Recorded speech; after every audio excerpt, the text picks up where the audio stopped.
Assalamualaikum warahmatullahi wabarakatuh. Selamat pagi Bapak dan Ibu dosen penguji sekalian.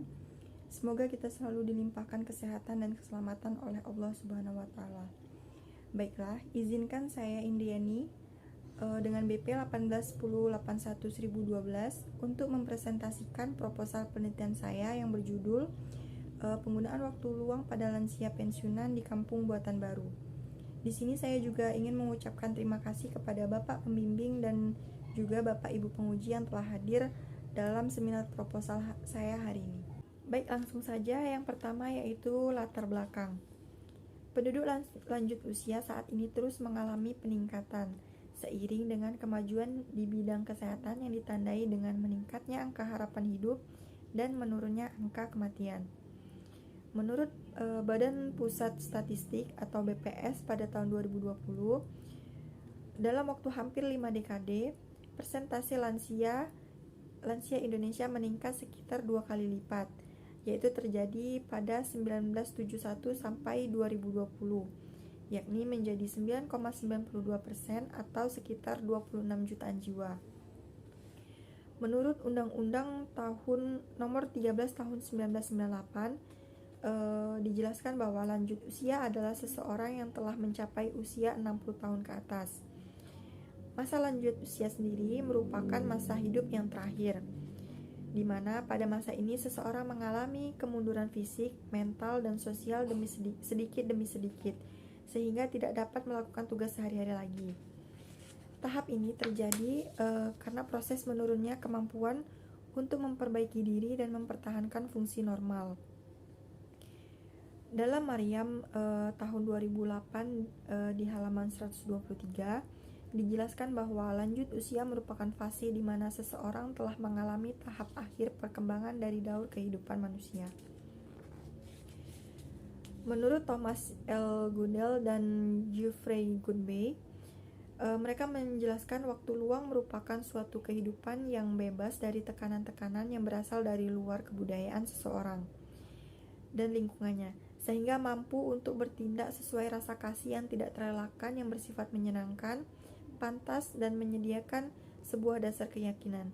Ini dijelaskan dalam buku The Evolution of Leisure pada tahun 1988. Kemudian menurut Dumadizer, waktu luang merupakan relaksasi hubungan dan pengembangan diri. Dalam ketiga aspek tersebut, mereka akan menemukan kesembuhan dari rasa lelah, pelepasan dari rasa bosan, dan kebebasan dari hal-hal yang menghasilkan. Atau dengan kata lainnya, waktu luang merupakan ekspresi dari keseluruhan aspirasi manusia dalam mencari kebahagiaan, berhubungan dengan tugas baru, etnik baru, dan kebijakan baru serta kebudayaan baru. Kemudian karakteristik penduduk lansia sendiri sudah jelas berbeda dengan kelompok penduduk lainnya seperti balita, remaja, serta pemuda. Jika kelompok penduduk muda ini memiliki kemampuan fisik dan non-fisik yang makin berkembang dan meningkat, sebaliknya pada penduduk lansia, kemampuan fisik dan non-fisiknya cenderung semakin menurun seiring dengan proses menua yang terjadi pada mereka secara alamiah. Kemudian O'Connell pada tahun 2007 menyatakan bahwa penuaan atau aging ditandai dengan berbagai penurunan kemampuan manusia. Sebagai contohnya adalah berkurangnya fungsi pendengaran dan penglihatan, berkurangnya kemampuan fisik dan motorik, serta juga berkurangnya kemampuan kognitif. Kemudian berdasarkan studi-studi yang telah dilakukan terdahulu, yang pertama yaitu dilakukan oleh Ninik Nurhidayah pada tahun 2016 dengan judul penelitiannya yaitu pemanfaatan waktu luang leisure dalam aktivitas kehidupan sehari-hari lansia di Posyandu Kedung Gobyek Desa Sopokerto, Kecamatan Ngemplak, Boyolali. Penelitiannya ini menunjukkan bahwa pemanfaatan waktu luang sangat penting dan bermakna bagi para lansia dalam aktivitas kehidupan sehari-harinya. Kemudian penelitian dari Yvonne Dirposwana dan Ingrid Wedia Viva Febria dengan judul penelitiannya yaitu penggunaan waktu luang pada lansia Hal ini mengungkapkan hasil bahwa sebagian besar 89% lansia di UPT PSTW Husnul Khotimah Provinsi Riau tidak efektif dalam menggunakan waktu luangnya atau leisure. Kemudian juga penelitian yang telah dilakukan oleh Feby Ariska pada tahun 2021 dengan judul penelitiannya yaitu perilaku lansia pensiunan di Kota Padang dalam menggunakan media sosial. Feby mengungkapkan bahwa perilaku lansia pensiunan di Kota Padang menunjukkan alasan bagi lansia pensiunan menggunakan media sosial adalah untuk menghilangkan rasa bosan sebagai alat komunikasi serta juga untuk mengusir rasa kesepian. Kemudian dari penelitian-penelitian terdahulu, saya sebagai peneliti kali ini ingin meneliti mengenai bagaimana para lansia yang sudah pensiun tersebut beradaptasi dan menggunakan waktu luangnya yang semakin banyak. Berdasarkan hasil observasi yang telah saya lakukan di Kampung Buatan Baru, para warga yang tinggal di daerah tersebut kebanyakan merupakan warga transmigrasi yang berasal dari Pulau Sumatera dan Pulau Jawa. Jenis pekerjaannya juga bermacam-macam, seperti petani, buruh pabrik, Polri, serta PNS dan lain-lainnya. Jumlah RW di kampung tersebut berjumlah 4 RW dan juga memiliki 14 RT. Jumlah keseluruhan penduduknya yaitu 2.187 jiwa. Pada kampung ini jumlah penduduk lanjut usia umur 60 sampai 69 tahunnya adalah 254 jiwa per September 2021. Para lansia ini umumnya telah menarik diri dari segala bentuk aktivitas yang terlalu berat dan menguras tenaga. Dari observasi tersebut, saya sebagai peneliti tertarik untuk mengkaji mengenai bagaimana para lansia yang telah pensiun di daerah tersebut menggunakan waktu luangnya.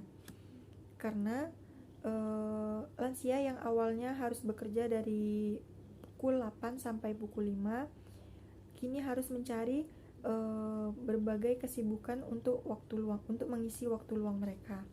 Tidak menutup kemungkinan sebagian lansia merasa canggung karena sudah terbiasa bekerja setiap harinya. Dan ketika sudah pensiun,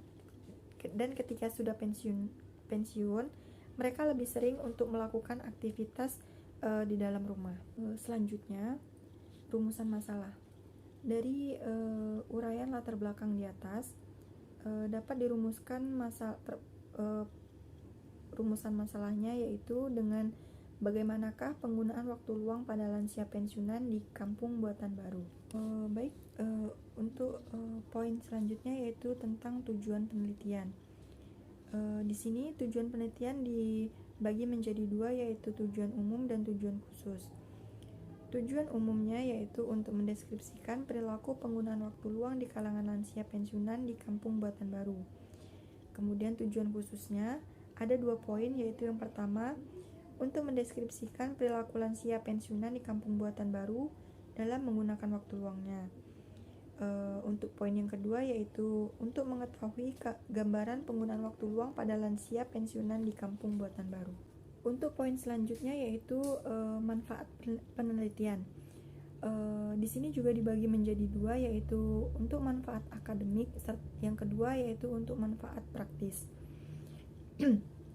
Untuk manfaat akademik sendiri, penelitian ini nantinya dapat menjadi kontribusi dalam ilmu pengetahuan, terutama yang berkaitan dengan ilmu sosiologi keluarga, serta dapat diharapkan sebagai bahan rujukan untuk penelitian yang berkaitan berikutnya. Kemudian yang kedua yaitu manfaat praktis. Penelitian ini diharapkan dapat menjadi bahan literatur, menambah wawasan mengenai bagaimana lansia pensiunan dalam menggunakan waktu luangnya. Untuk peneliti, diharapkan menjadi bahan perbandingan atau lanjutan kajian penelitian yang akan diteliti selanjutnya. Selanjutnya yaitu tinjauan pustaka. Yang pertama yaitu konsep waktu luang atau leisure. Menurut Thomas L. Goodell dan Jeffrey Goodby, waktu luang adalah suatu kehidupan yang bebas dari tekanan-tekanan yang berasal dari luar kebudayaan seseorang dan lingkungannya, sehingga mampu untuk bertindak sesuai rasa kasih yang tidak terelakkan yang bersifat menyenangkan, pantas, dan menyedihkan sebuah dasar keyakinan. Ini terdapat pada buku The Evolution of Leisure pada tahun 1988. Sementara itu, Dumadizer mengungkapkan bahwa waktu luang adalah relaksasi, hiburan, dan pengembangan diri. Dalam ketiga aspek tersebut, mereka akan menemukan kesembuhan dari rasa lelah, pelepasan dari rasa bosan, dan kebebasan dari hal-hal yang menghasilkan. Atau dengan kata lainnya, waktu luang merupakan ekspresi dari keseluruhan aspirasi manusia dalam mencari kebahagiaan, berhubungan dengan tugas baru, etnik baru, kebijakan baru, serta kebudayaan baru. Hasselkas 1988. Kemudian yang kedua yaitu kategori usia. Kategori usia menurut Departemen Kesehatan Republik Indonesia tahun 2009,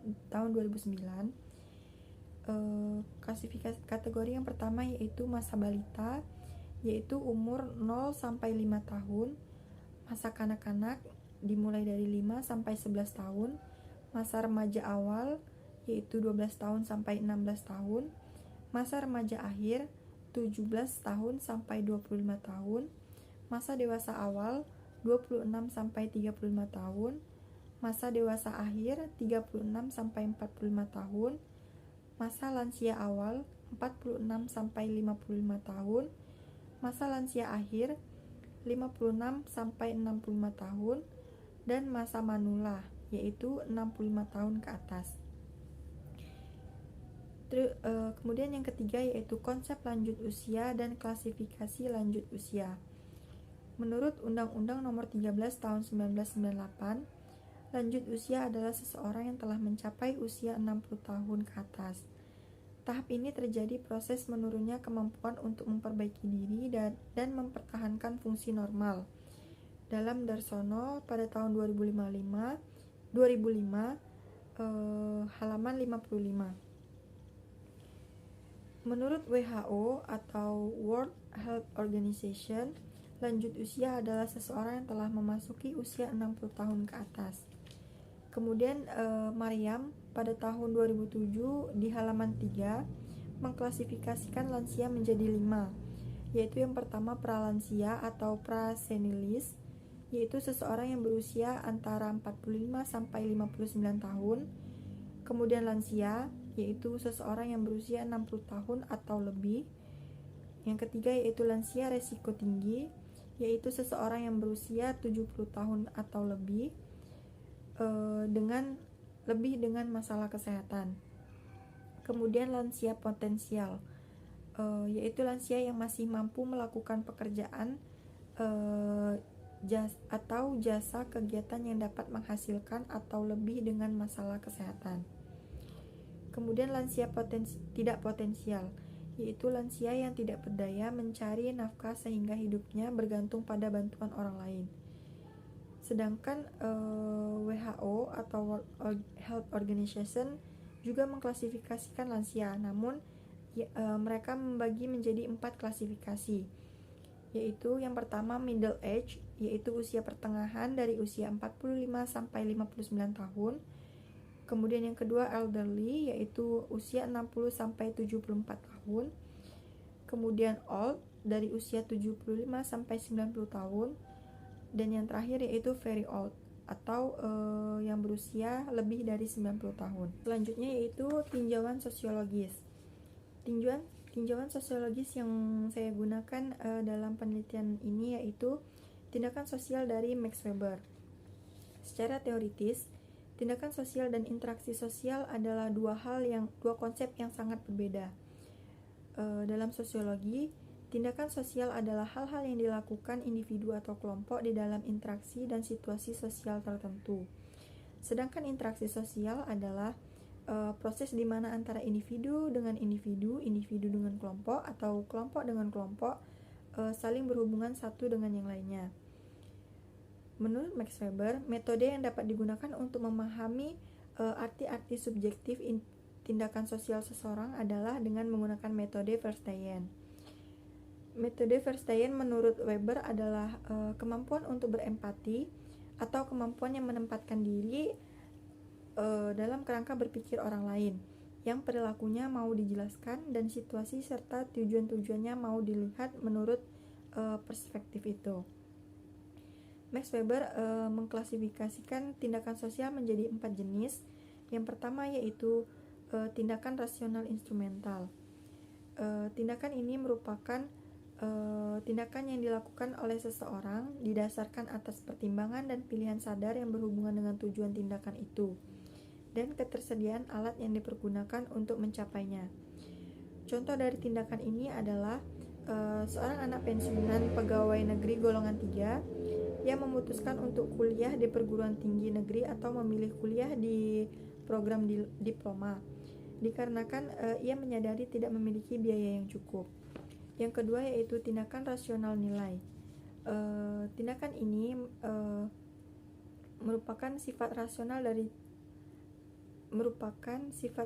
dari tindakan ini, yaitu bahwa alat-alat yang ada hanya merupakan pertimbangan dan perhitungan yang sadar, sementara tujuan-tujuannya sudah ada di dalam hubungannya dengan nilai-nilai individu yang bersifat absolut.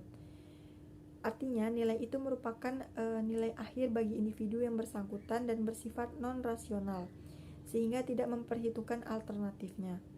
Contoh dari tindakan ini yaitu perilaku beribadah seseorang.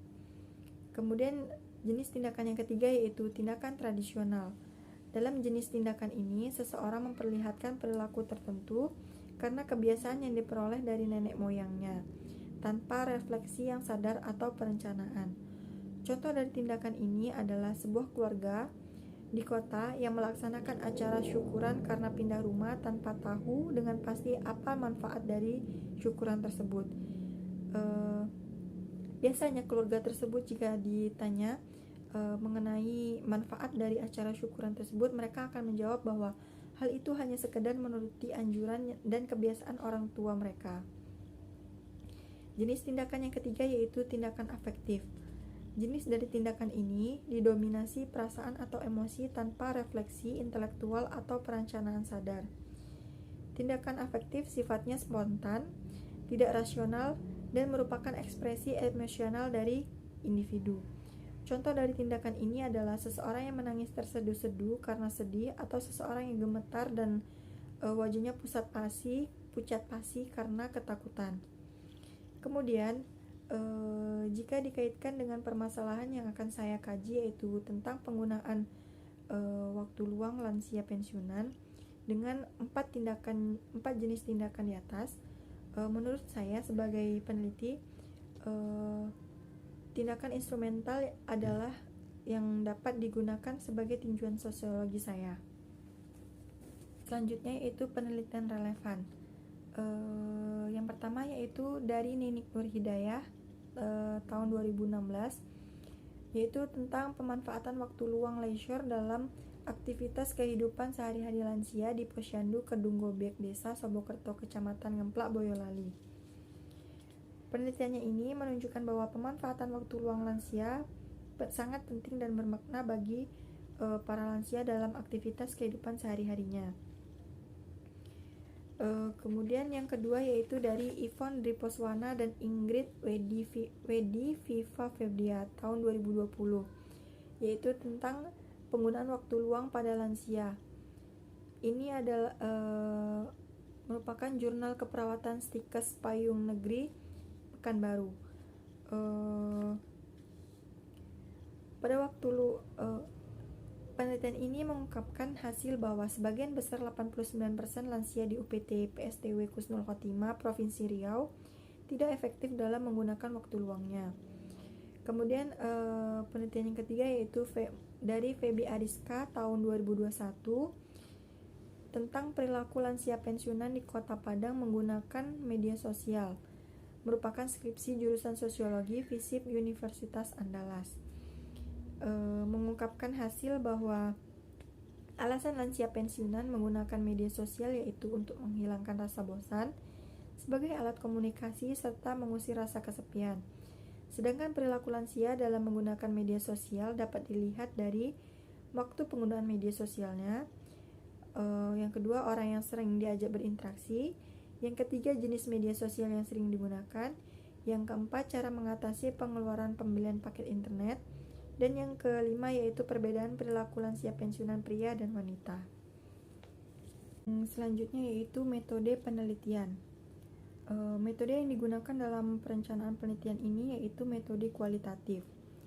Metode kualitatif dipilih untuk mencari penelitian dengan mendeskripsikan secara sistematis, substantif, dan akurat fakta-fakta peristiwa dan ciri-ciri tertentu. Menurut Sugiono, metode kualitatif adalah metode penelitian yang didasarkan pada post-positivisme atau filosofi interpretatif yang digunakan untuk mempelajari keadaan benda-benda alam, di mana peneliti adalah sebagai instrumen kunci. Kemudian teknik pengumpulan datanya dilakukan secara triangulasi, yaitu dengan gabungan antara observasi, wawancara, serta dokumentasi. Kemudian data yang diperoleh biasanya berupa data kualitatif.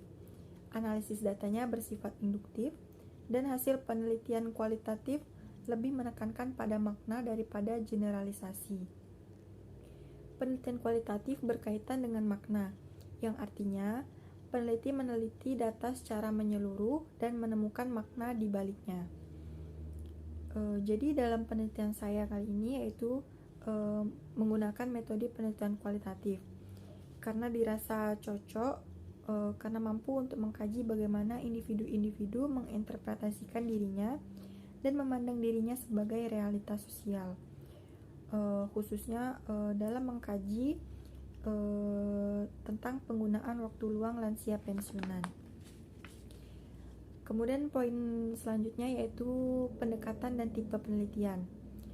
Penelitian ini bertujuan untuk mendeskripsikan perilaku penggunaan waktu luang pada lansia pensiunan di kampung buatan baru dengan menggunakan pendekatan kualitatif.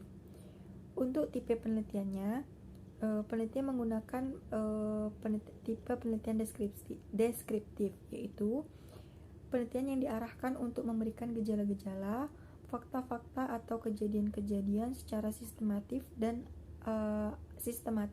akurat mengenai sifat-sifat populasi atau daerah tertentu. Penelitian deskriptif ini berusaha mendeskripsikan penggunaan waktu luang pada lansia pensiunan di kampung buatan baru. Poin selanjutnya adalah informan penelitian. Dalam Afrizal 2014 menjelaskan bahwa informan penelitian adalah orang yang memberikan informasi baik tentang dirinya ataupun orang lain, atau suatu kejadian atau suatu hal kepada peneliti atau pewawancara mendalam. Afrizal juga membagi dua kategori informan, yaitu informan pelaku dan informan pengamat. Informan pelaku sendiri adalah informan yang memberikan keterangan tentang dirinya, tentang perbuatannya, tentang pikirannya atau interpretasinya mengenai pengetahuannya.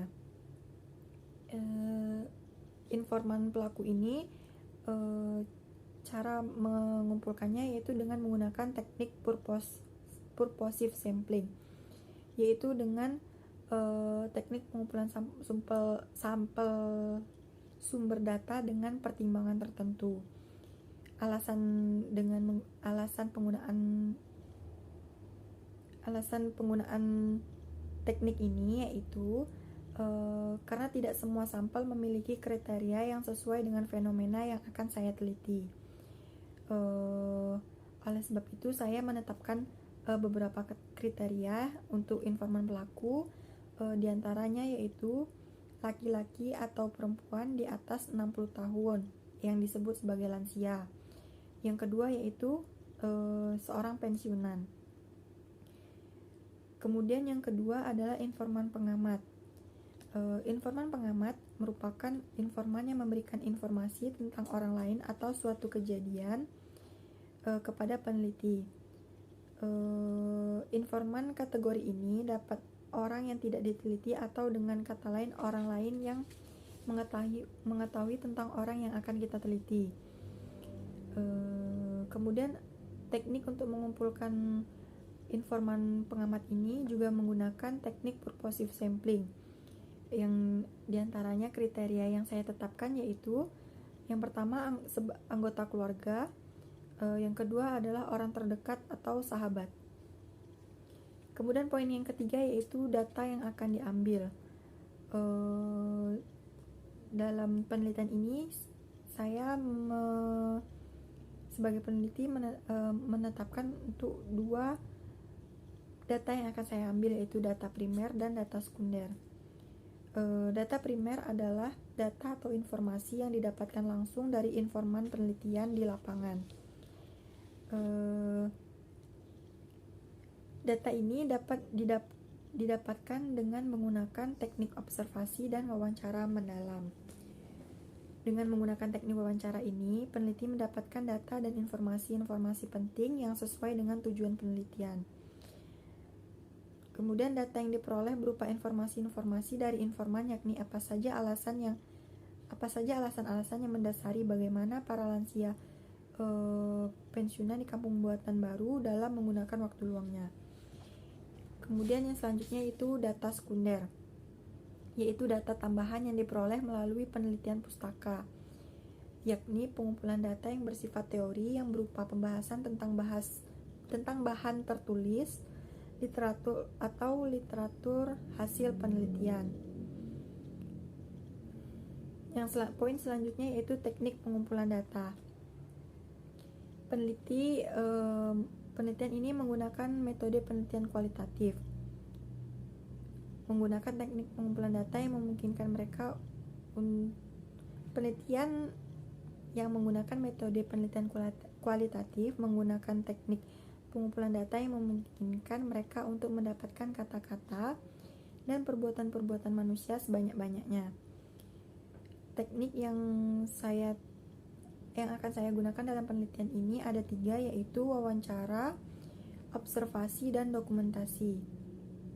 Yang pertama wawancara mendalam. Wawancara mendalam dalam Afrizal dijelaskan bahwa dilakukan dengan mendalami informasi dari seseorang informan, dan oleh sebab itu perlu dilakukan berulang kali dengan seorang informan.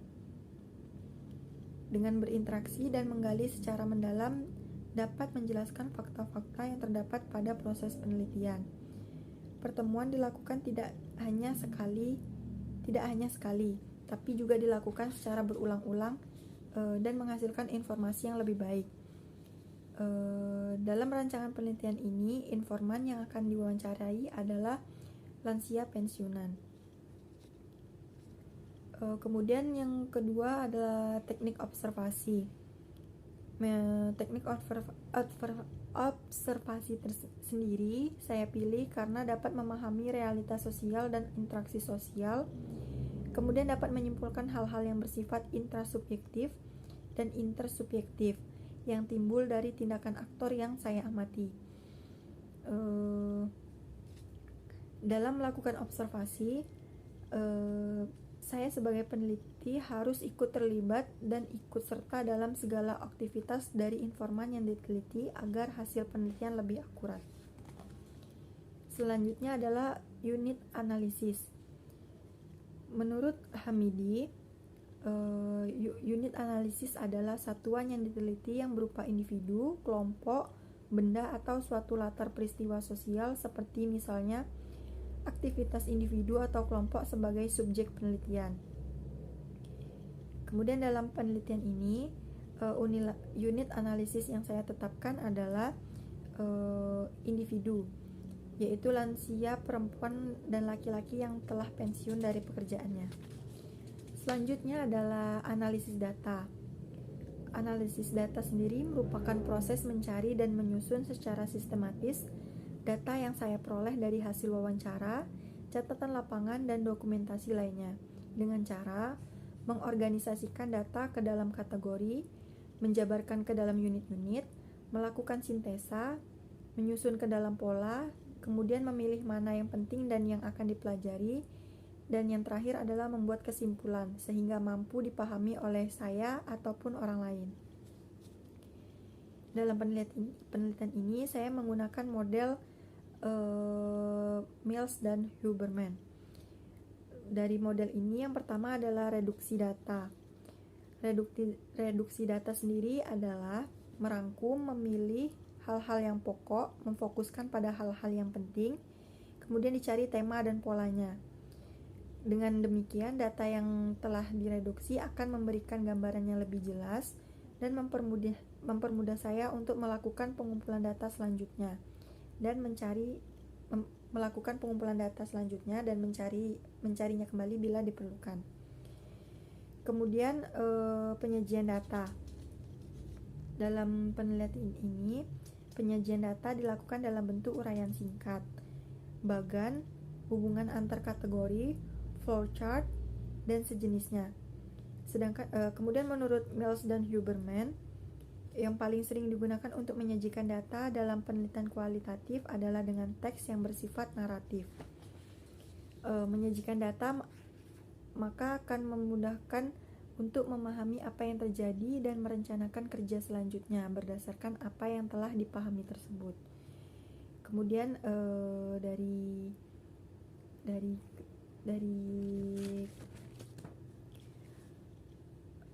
analisis dari Huberman tersebut, yang terakhir adalah penarikan kesimpulan atau verifikasi. Tahap penarikan kesimpulan adalah tahap lanjutan di mana tahap ini saya menarik kesimpulan dari temuan data. Kesimpulan dalam penelitian kualitatif ini merupakan temuan baru yang sebelumnya belum pernah ada. Temuan dapat berupa deskripsi atau gambaran suatu objek yang sebelumnya masih remang-remang atau gelap, sehingga setelah diteliti menjadi lebih jelas. Dapat berupa hubungan kausal atau interaktif, hipotesis, atau juga teori. Yang terakhir yaitu lokasi penelitian. Dalam penelitian ini lokasi saya yaitu di Kampung Buatan Baru, Kecamatan Kerincing Kanan, Kabupaten Siak, Provinsi Riau. Alasan saya mengambil di sana yaitu karena di kampung tersebut ada banyak lansia yang telah pensiun dari pekerjaannya. Selanjutnya adalah definisi konsep. Di sini ada dua definisi. Yang pertama yaitu waktu luang. Waktu luang merupakan suatu kehidupan yang bebas dari tekanan-tekanan yang berasal dari luar kebudayaan seseorang dan lingkungannya, sehingga mampu untuk bertindak sesuai rasa kasih yang tidak terelakkan, yang bersifat menyenangkan, pantas, dan juga menyediakan sebuah dasar keyakinan. Kemudian yang kedua yaitu lanjut usia, yaitu fase di mana seseorang yang telah mengalami tahap akhir perkembangan dari daur kehidupan manusia. Baik, yang terakhir yaitu jadwal penelitian. Dalam melakukan peneliti harus membutuhkan waktu untuk mencapai tujuan penelitiannya. Oleh karena itu, peneliti harus menyusun rencana penelitiannya agar dapat terlaksana secara efektif. Penelitian ini dilakukan setelah kerangka acuan ditulis dan disetujui oleh dosen pembimbing akademik atau PA. Penulisan proposal sendiri dimulai pada Oktober 2021. Keputusan untuk menetapkan pembimbing disahkan pada Oktober 2021.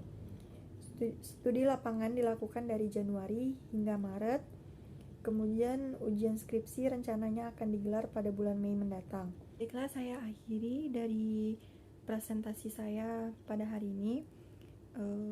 Saya ucapkan terima kasih kepada Bapak dan Ibu yang telah hadir dalam seminar proposal saya hari ini.